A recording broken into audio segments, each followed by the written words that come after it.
یہ جو آج ساری دنیا میں عمر کے نعرے لگتے ہیں، یہ تیرے نانے کا صدقہ ہے شہزادے، میری وفا اور میری وفا میں جب تیرا دل کرے نا توڑ کے آ جایا کر۔ حضرت عمر میٹنگ میں بیٹھے تھے، آپ کے بیٹے ملنے آئے عبداللہ ابن عمر۔ ابا جی اندر آ جاؤ، فرمایا دروازے پہ کھڑا ہو، میں ضروری بات کر رہا ہوں، اندر نہ آنا۔ جناب عبداللہ ابن عمر کہتے ہیں میں دروازے پہ کھڑا ہو گیا، تھوڑی دیر گزری تو امام حسین بھی آ گئے۔ ایک حدیث میں، ایک روایت میں امام حسن کا لفظ بھی ہے، امام حسین آئے، آ کے عبداللہ ابن عمر سے کہنے لگے عمر فاروق اندر ہیں؟ تو کہا وہ اندر تو ہے۔ تو کہا آپ کیوں دروازے پہ کھڑے ہیں؟ کہنے لگے ابا جی نے کہا ہے یہاں انتظار کرو، میں کوئی ضروری بات کر رہا ہوں، لیکن شہزادے میرے لیے کہا ہے، میرے لیے آپ جانا چاہیں تو چلے جائیں۔ امام حسین کہنے لگے امیر المومنین کوئی بات کر رہے ہوں گے، میں ظہر کے وقت مسجد میں مل لوں گا، ظہر کا ٹائم آئے گا نا تو میں مسجد میں مل لوں گا۔ یہ کہہ کے چلے گئے۔ حضرت عمر باہر آئے تو حضرت عبداللہ ابن عمر سے کہا کہ کوئی آیا تو نہیں؟ عرض کی حضور حسین ابن علی آئے، حسین ابن علی۔ تو کہا اندر کیوں نہیں بھیجا؟ کہا میں نے کہا تھا بے شک چلے جائیں، لیکن وہ کہہ رہے تھے کہ میں ظہر کے وقت مسجد میں مل لوں گا۔ تو سیدنا عمر فاروق فرمانے لگے عبداللہ تجھے تیری مار ہوئے، حسین کو کیوں واپس بھیجا؟ پھر عمر دنیا داروں کے سامنے ڈٹنا، کھڑا ہونا عمر پہ ختم ہے، لیکن جو اندر کی بات ہے نا، روح کی، جو عقیدت کی بات ہے، جو وفا کا رشتہ ہے، اس کو کون سمجھے؟ یہ جو روح کی مجبوریاں ہیں، یہ جو وفا کی مجبوریاں ہیں، اسے لوگ کیا سمجھیں؟ انہیں کیا پتا کہ مرشد کے بیٹے کے پیر چومنے میں حسن کیا ہوتا ہے؟ انہیں کیا پتا کہ جب استاد کا بیٹا گھر میں آتا ہے تو دل کرتا ہے مکان بیچ کے اسے دے دیں، اس کے باپ کی نیکیاں بڑی ہیں۔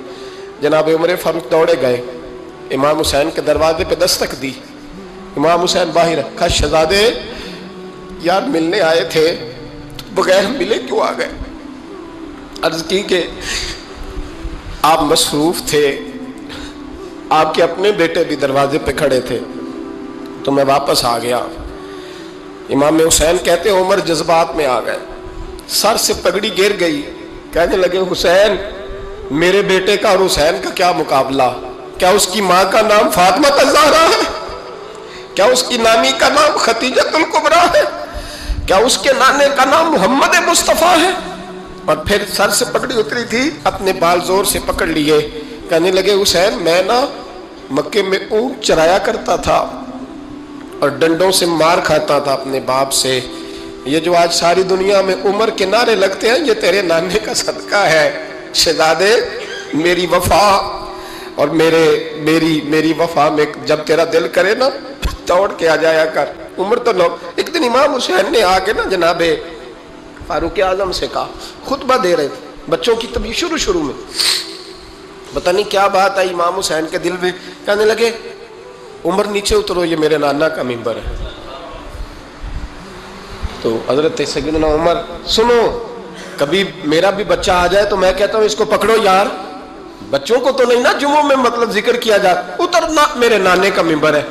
جناب عمر اتر کے نیچے کھڑے ہو گئے تو کہا جا کے اپنے نانے کے ممبر پہ بیٹھ۔ تو حضرت عمر رو پڑے، کہنے لگے شہزادے میرے نانے کا ممبر ہی کوئی نہیں ہے ہی نہیں، یہ ممبر یہ مصلی یہ تیرے نانے کی شان ہے، میرے نانے کا کوئی ممبر نہیں، تیرے ہی نانے کا ممبر ہے۔ تھوڑی دیر کھڑے رہے تو امام حسین کہنے لگے اچھا کوئی نہیں آپ کے نانے کا ممبر کا نہیں؟ کہا چلو پھر میرے نانے کے ممبر پہ بیٹھ جاؤ، چلو خیر ہے، کوئی نہیں آپ کے نانے کا؟ کہا نہیں۔ تو کہا کوئی نہیں پھر میرے نانے کے۔ جب حضرت عمر بیٹھے تو بڑا شاندار جملہ کہا، فرمانے لگے میں ممبر پر مرضی سے نہیں بیٹھا تھا، مجھے ابو بکر نے بٹھایا تھا، اور پھر حسین کے کہنے پہ میں اترا ہوں، اب مجھے حسین نے بٹھایا ہے، اب کسی کی جرأت ہے تو عمر کو اتار کے دکھائے، اب میں حسین کا تیری نسل پاک میں۔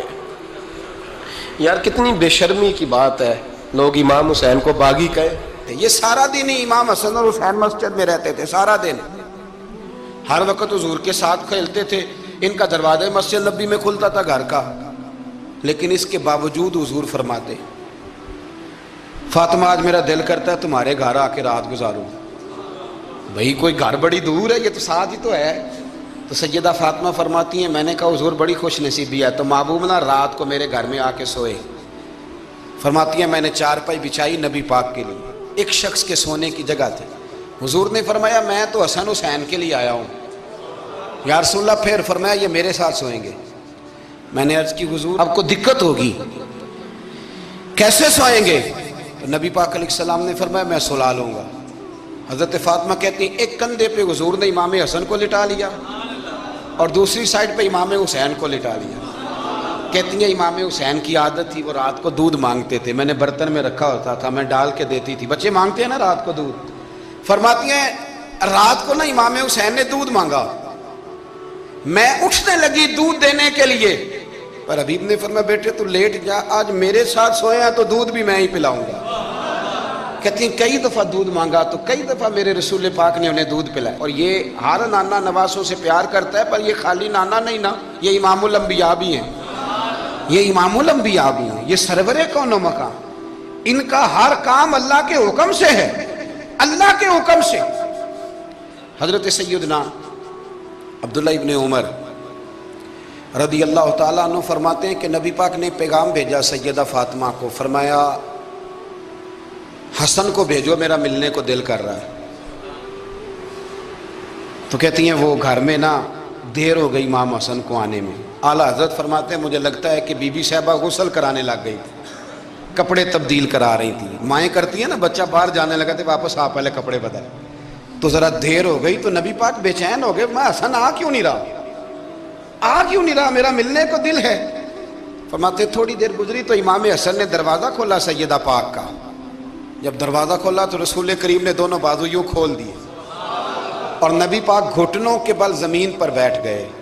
امام حسن بھی جب اندر سے نکلے تو انہوں نے بھی یوں بازو کھولے، تو کہتے ہیں رسول کریم کے جب گلے سے آ کے لگے تو عبداللہ ابن عمر کہتے ہیں میں نے حضور کی آنکھوں میں آنسو دیکھے اور محبوب ان کا ماتھا چوم کے کہنے لگے اے اللہ میں ان دونوں سے محبت کرتا ہوں، تو بھی ان سے محبت فرما، میرے اللہ جو میرے حسن حسین سے محبت کرے اس بندے سے بھی محبت فرما، جو ان سے پیار کرے اس سے بھی۔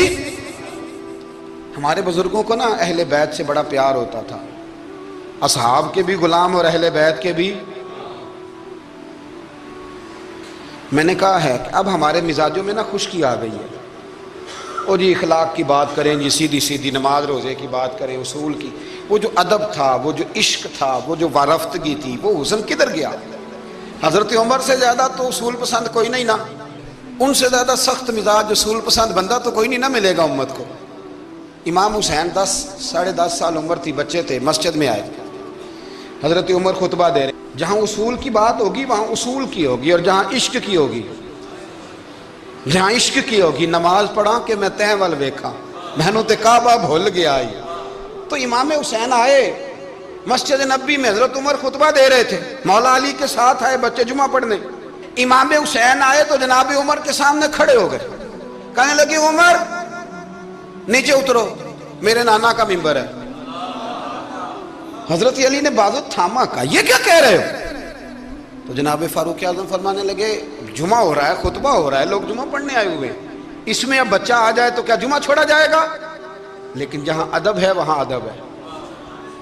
حضرت علی کہنے لگے حسین یہ کیا کہہ رہے ہو، بیٹھ جاؤ۔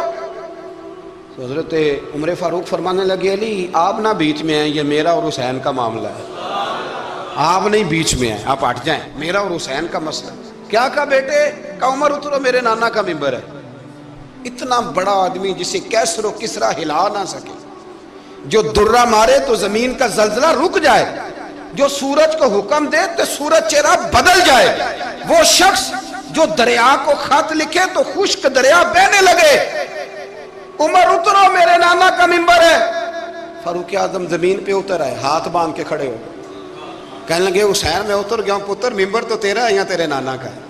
ختم ہو گئی بات۔ تو حضرت امام حسین کہنے لگے جا کے اپنے نانے کے ممبر پہ بیٹھ جا۔ تو فاروق اعظم کی چیخ ہی نکل گئی، کہنے لگے پتر میں تو اونٹ چرانے والے کا بیٹا ہوں، میرے نانے کا کوئی ممبر نہیں یار، میں تو اونٹ چرانے والے کا، میرے نانے کا کوئی ممبر ہی کوئی نہیں تو کدھر جاؤں؟ تو امام حسین کہا اچھا کوئی نہیں ممبر آپ کے نانا کا کوئی نہیں؟ کہا نہیں۔ چل ٹھیک ہے پھر میرے نانا کے ممبر پہ بیٹھ جاؤ، اور میرے نانا کے ممبر پہ بیٹھ جاؤ۔ مجھے لگتا ہے فاروق اعظم بولے ہوں گے، انہوں نے کہا ہوگا کہ لوگوں میں مرضی سے نہیں بیٹھا، مجھے ابو بکر نے بٹھایا تھا، پھر حسین کے کہنے پہ اترا ہوں، اب دوبارہ مجھے حسین ابن علی نے بٹھایا ہے، کسی میں جرت ہے تو عمر کو ہلا کے دکھائے، طاقت ہے تو بھئی یہ پیار رسول اللہ کے خاندان سے، یہ وارفتگی، یہ ذوق، ہم تو ہٹ گئے ان چیزوں سے۔ میری ملت میں آج جو آدمی بڑا گناہگار ہوتا ہے نا، کلین شیف ہوتا ہے، بے نمازی ہوتا ہے، بڑا سخت ہوتا ہے، نوجوان بڑا کچھ کرتا ہے، یہ ان ساری غلطیوں کے باوجود بھی جب نبی پاک کا نام آتا ہے تو اس کے سینے میں جذبات ابھر جاتے ہیں، کیونکہ اسلام ایک ذوق کا نام ہے، ایک شوق کا نام ہے، ایک درد کا نام ہے۔ جب رسول کریم صلی اللہ علیہ وسلم کی بات آتی ہے تو گرچہ وہ بڑا گناہگار ہے لیکن اس کے اندر حضور کی محبت موجود ہوتی ہے، وہ چھلک آتی ہے، اس کا چہرہ کھل اٹھتا ہے کہ یہ رسول کریم کی بات ہو رہی ہے صلی اللہ علیہ۔ لوگوں نے سمجھا اسلام میں خشک مذہب ہے۔ پڑھیے قرآن پاک کا 15واں سپارہ آخر سے 16واں شروع سے۔ حضرت خضر علیہ السلام گئے، ایک دیوار گر رہی تھی، اللہ کے رسول نے محنت کر کے جو کام مزدور کرتا ہے وہ کام پیغمبروں نے کیا، حضرت موسیٰ اور جناب خضر نے دیوار سیدھی کی، اور جس بستی کی دیوار سیدھی کر رہے ہیں انہوں نے پانی بھی نہیں پلایا، کھانا بھی نہیں پوچھا، لیکن حضرت سیدنا خضر علیہ السلام نے دیوار سیدھی کر دی، محنت کی، کوشش کی، پسینہ بھی آیا، تھکاوٹ بھی ہوئی۔ حضرت موسیٰ علیہ السلام فرمانے لگے خضر سمجھ نہیں آئی، یہ تو اتنے خشک لوگ ہیں، پانی تک نہیں پلایا اور آپ نے اتنی محنت کر کے دیوار سیدھی کی، تو پڑھ لینا آپ قرآن پاک۔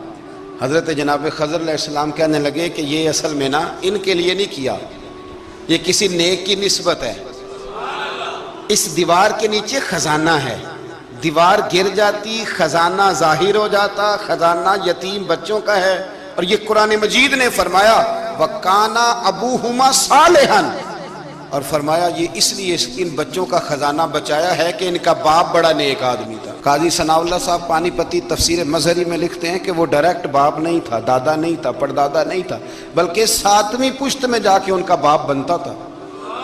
تو رب نے فرمایا ایک بندہ نیک ہو تو میں نیچے 7 پشتوں پہ فضل فرمایا کرتا ہوں۔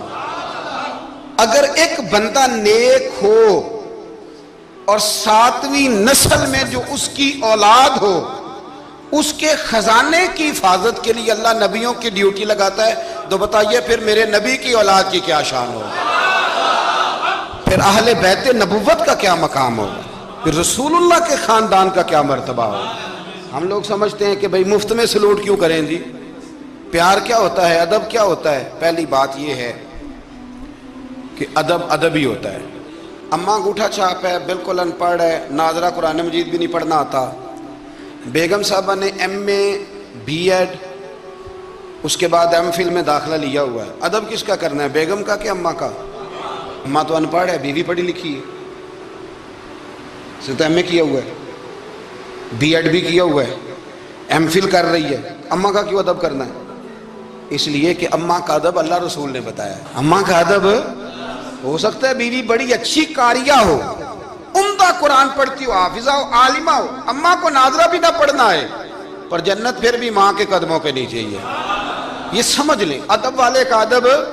امام راضی نے ایک بات لکھی ہے، وہ کہتے ہیں جو قاضی ہوتا ہے نا، قاضی جج، اس کے آداب لکھے ہیں امام راضی، فرماتے ہیں اگر جج کے پاس مقدمہ آ جائے نا باپ اور بیٹے کا آپس میں جھگڑا ہے، اسے پتہ چل جائے کہ باپ سچا ہے بیٹا جھوٹا ہے، تو 100 دفعہ کہہ دے کہ باپ سچا ہے بیٹا جھوٹا ہے، باپ سچا ہے بیٹا جھوٹا ہے، باپ سچا ہے بیٹا جھوٹا ہے۔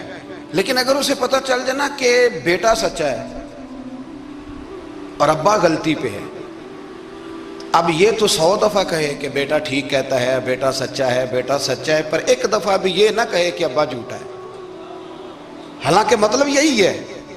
اگر بیٹا سچا ہے تو پھر خود بخود سمجھ آتی ہے کہ ابا جی غلطی پہ ہیں، لیکن ادب کا تقاضا یہ ہے کہ جج بھی یہ نہ کہے کہ باپ جھوٹا ہے، اگرچہ وہ غلطی پر ہے، یہ تو کہہ دے کہ بیٹا، اس لیے کہ ادب والے کا جو مقام ادب ہے وہاں ادب کیا جائے گا، جو مقام اکرام ہے وہاں اکرام، وہاں آپ خشک نہیں بنیں گے، جہاں جھکنا ہے وہاں بہرحال جھکنا ہے، جہاں سلوٹ کرنی ہے بہرحال وہاں سلوٹ کرنی ہے۔ جن کا ہمارے اوپر ادب لازم ہے ہم نے ان کا ادب۔ امام اعظم ابو حنیفہ رحمۃ اللہ علیہ ایک جنگل میں ایک باغ میں بیٹھے تھے، شاگرد ساتھ تھے، امام ابو یوسف تھے اور بھی آپ کے شاگرد تھے، تو کچھ لکھ رہے تھے۔